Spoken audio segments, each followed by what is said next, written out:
Hello, welcome to Tuesday.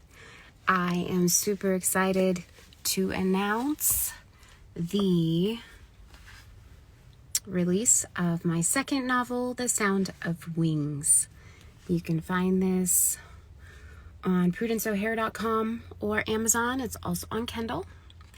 And that is the cover. What do you think, huh? You like it? Like the wings? This has been hard to get to come about because of all the things that we do. And also, I will state that once upon a time, I wrote like 13 chapters of this very story, and it accidentally got deleted, taken away, never to be seen again. So, I had to start over the very next day. I'm like, nope, not getting one on me. The devils. So, yep, here it is. Amazon. You can also get this on Kindle. It just came out today. And I hope you guys really enjoy it. It is a supernatural thriller. This is along the lines of something maybe Frank Peretti has put out, except for very much more realistic and close to home. So it's not quite as, I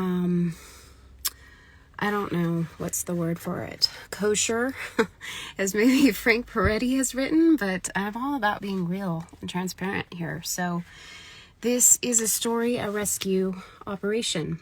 The first novel that I did was Deep Woods. You can also find that on my website, Prudence O'Hare, and also on Amazon. And you don't have to read them in a row for them to make sense, but they do connect. So if you read Deep Woods first, then Sound of Wings, you will, things will maybe make a little bit more sense. But this one can stand alone by itself, the story line. I made it that way on purpose.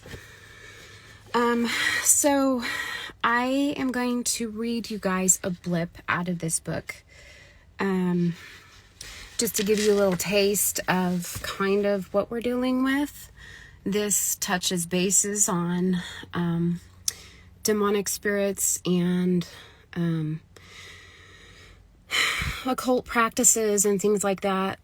It's going to teach you a lot about what happens out there in the big wide world that maybe we don't know about. A lot of us do know about it, but we need to be aware. And those that are involved with it need to know that there is a way out of it. The devil lies. He's unmerciful. And he don't take no for an answer. And that is not what our God is like. Satan is much, much more of a tight-fisted, you can never leave. You once you're mine, and that isn't true. That's not true.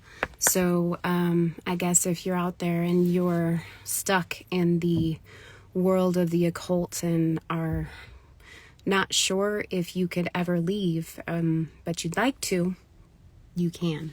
Okay? Don't believe the lies that you can't. So I don't want to give away the entire contents of this story because I want you to go read it and I don't want to ruin it for you. Okay, so I'm going to read to you just a little blip. This is in the front part, so it's not in the meatier part. And this is about a police officer, actually a set of police officers that are going to be having a conversation here about something that one of them caught on camera. Okay? All right. So, here we go. Oh, Lord, please let this car start. He twisted the key again, and the cruiser fired up. You see that? Do you hear that? That stinking beep? It's interrupting me. Okay. He twisted the key again, and the cruiser fired up. As the engine roared to life, the ghostly figure dissipated quicker than it had formed. All at once, it was standing inches from his car window, its expressionless face exuding an evil unlike anything he'd ever felt. The color drained from his face as a wave of shock rushed over him. "Ah, get away, you nasty tramp!" Sean felt the oppression, the heaviness and the weight of his spirit on the other side of the door. He shoved the car into gear and spun the tires in the dirt, spewing bits of the earth's floor into the air. Sean drove away too fast to get back to the highway. Oh, I'm sorry, way too fast. The police car rocked and jolted its driver in every direction. It had never been over such a rough path at such a high speed. Back on the paved road, Sean took a deep breath and began to process all he had just witnessed. There's more to this story, actually, before this, but I'm not reading that part. Okay? He was so deep in thought, he was surprised to find he had arrived at the station, having allowed his subconscious to do the driving. Okay, stop right there. It's actually really freaky when you drive somewhere and you don't remember driving there. That was this case. He was really worried. Sean bustled into the building and located his friend and fellow officer. "Cole, you're not going to believe what I just dealt with. I saw a spirit, a banshee or a ghost. I'm going to look at the video right now. Get over here. Check this out." Cole Patterson looked up from his paperwork, his dark eyes blinking in bewilderment. "You what?" He could see that his partner was pretty worked up.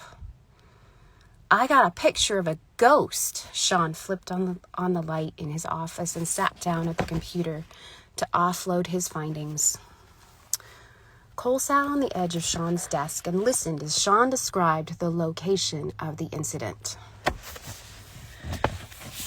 "Okay, that's an old abandoned pioneer church. I've heard about it. Never been there. I'm not a huge fan of haunted things. Now my wife, Sherry, she loves all them ghostly shows. I don't know why," Cole mused, rubbing his hands together and watching intently as Sean pulled up the video footage. Sean leaned in toward his computer, his nose inches from the screen. "I want to come back to the rest of the video, but let's fast forward to that spirit thing first." Sean found what he was looking for and let the video play out. The apparition wasn't as clear in the video as it had been to Sean at the time he had seen it, but it was enough for Cole to believe Sean really had seen something strange at the church. Cole scratched the side of his face. "Man, that is some weird dope. I'm a bit shook by what I'm seeing here." Sean looked directly at Cole and raised an eyebrow. "You're shook? Is this another one of your foreign language words?" "Yep, it means shocked or surprised, and I cannot see any more of this. I feel like it's going to reach through the computer screen." Cole looked around the room and shivered. "Okay, so you can't deal with dead bodies and you can't deal with spirits. Tell me, why did you want to be a police officer again, Cole?" Cole snorted. "So I have some preferences. Who doesn't? We can't all be heroes, Sean. What else did you find at that place?" Sean rewound the video to the beginning. The officers watched closely and saw the shadow of the girl running into the bushes. "You know, there is some town folklore about a mystery girl that's seen on parts of the highway. Maybe that's her. Maybe she's a ghost," Cole asked, his eyes squinting at the screen. "Well, after the second ghost, I guess you can say I'm a big believer in them. She very well could be." Sean and Cole watched the video up through the dimly lit church tour. Sean paused it when it showed the marking above the door. Realizing why the symbol had looked familiar, he fished out the hand-scribbled note from the medical examiner and compared the drawing to the mark in the video.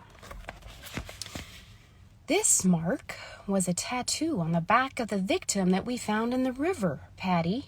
Sean leaned even closer to his computer screen, then added over his shoulder.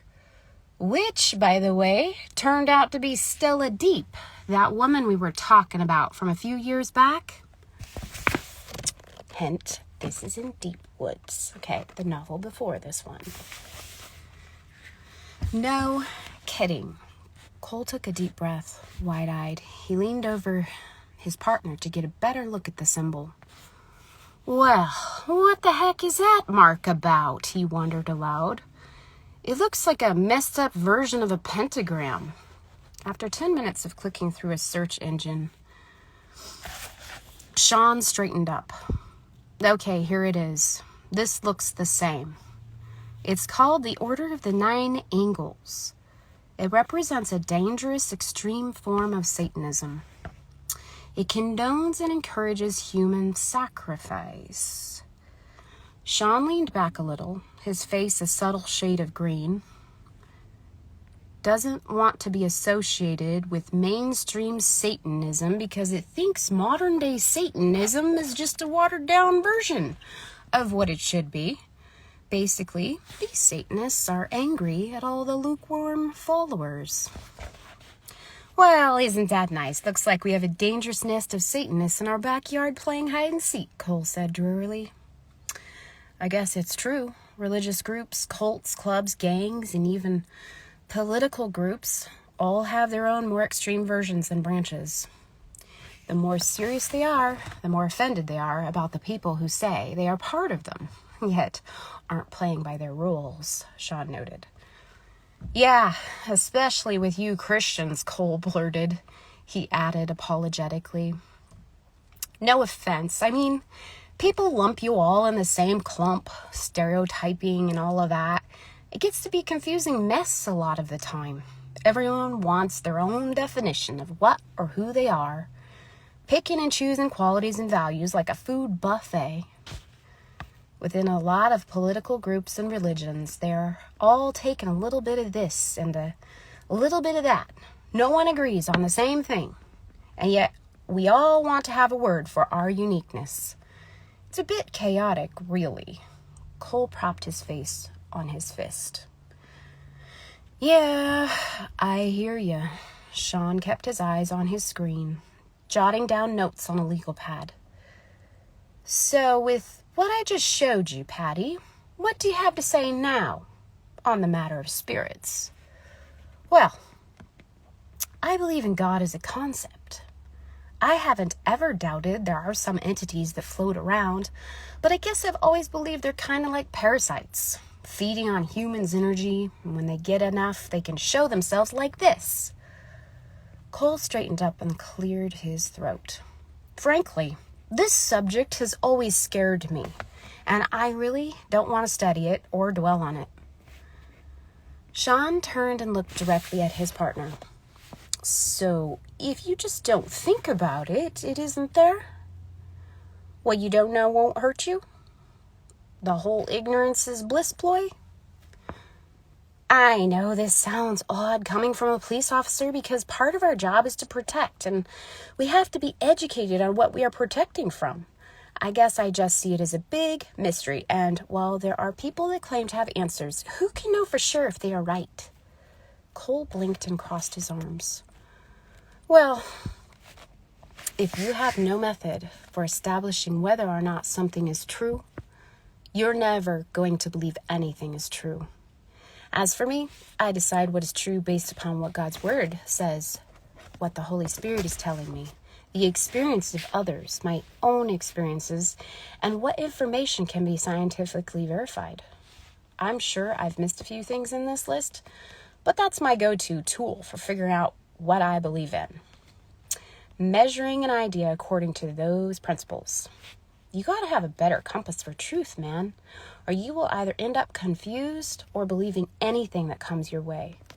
Sean smiled wryly, stood up, and patted the man on the shoulder. The subject was beginning to feel stressful, and both men knew it was time to change the subject. Okay, so that was like a couple of pages of reading, but That's just a convo that some police officers had about something that one of them had discovered. And this, for anybody who is just coming on, this is The Sound of Wings. It is my second novel that has just came out today. You can find it on prudenceo'hare.com or Amazon. You can also find it there. It is in paper version or Kindle format. And so this book is full of realistic things, and some of it may be scarier for young readers. I guess you will have to decide on how mature your child is and whether or not they can handle that information.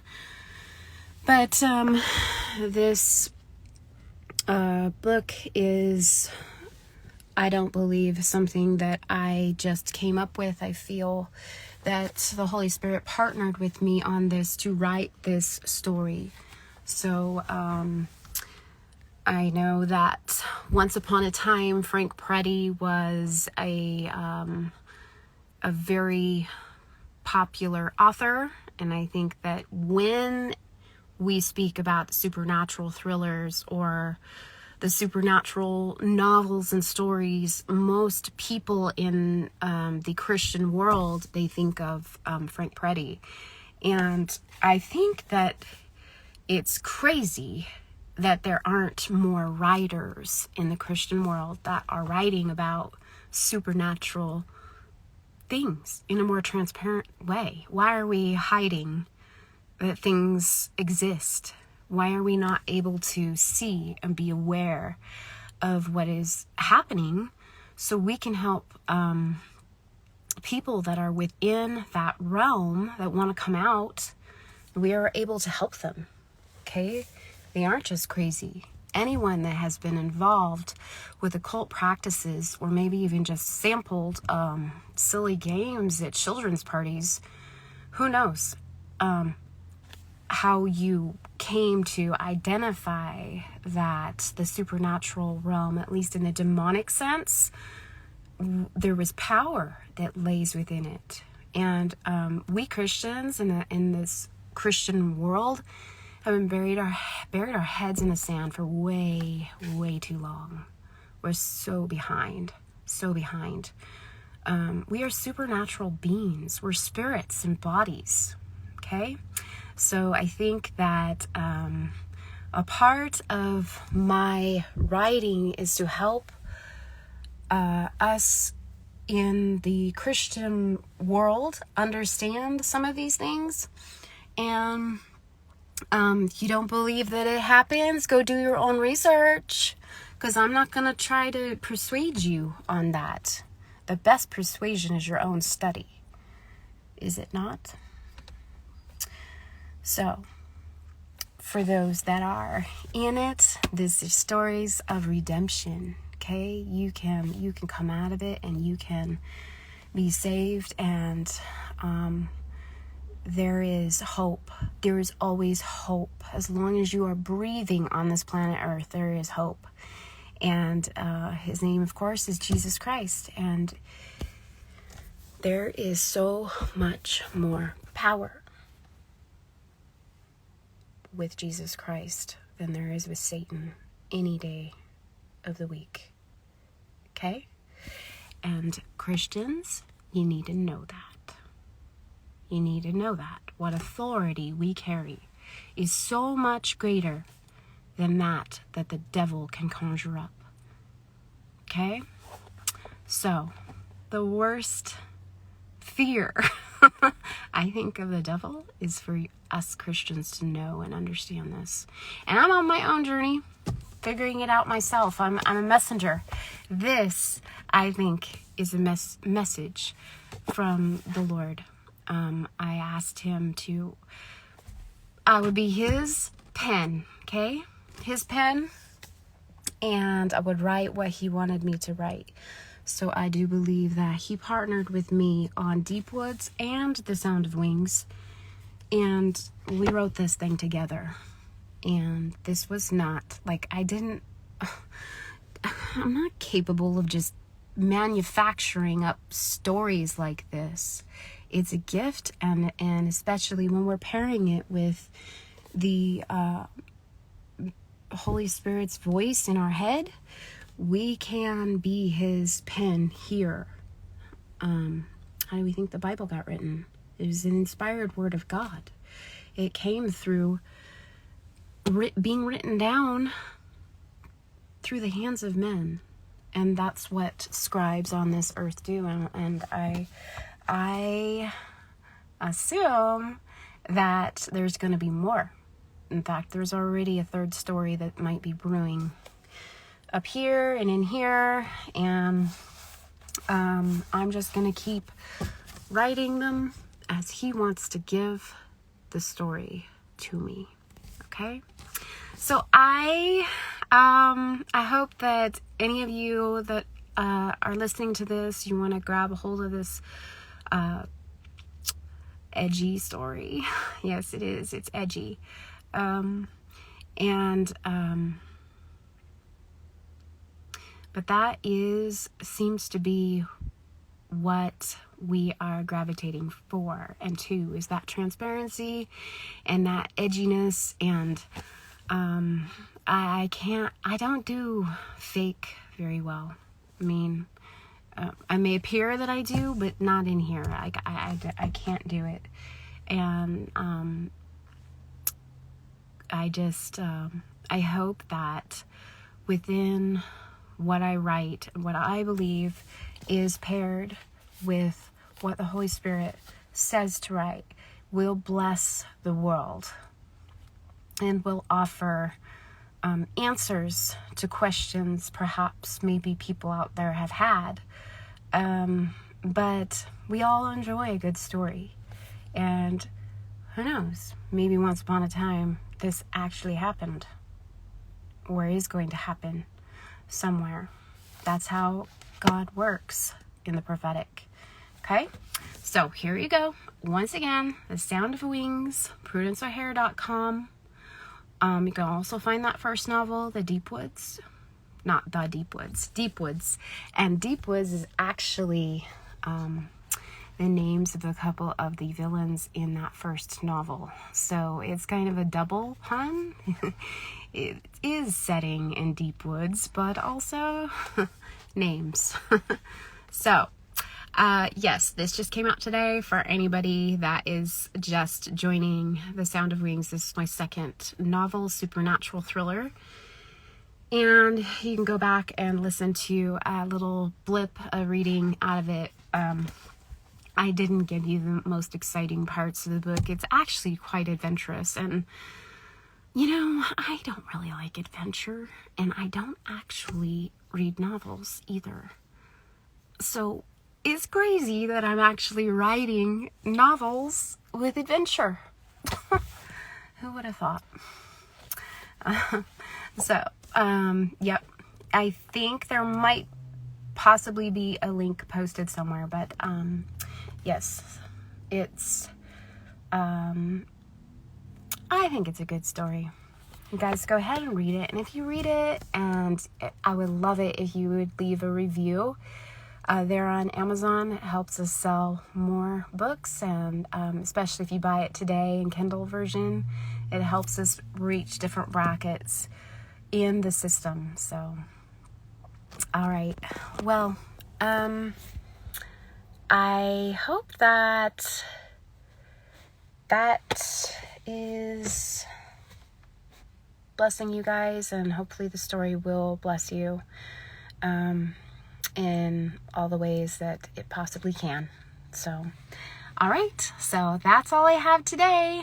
You guys go check it out, and maybe next time I'll show you some of my music. And you guys can also check that out too, but you can also see that at PrudenceO'Hare.com too. So, PrudenceO'Hare.com. Okay, go check it out. Thanks for watching. God bless.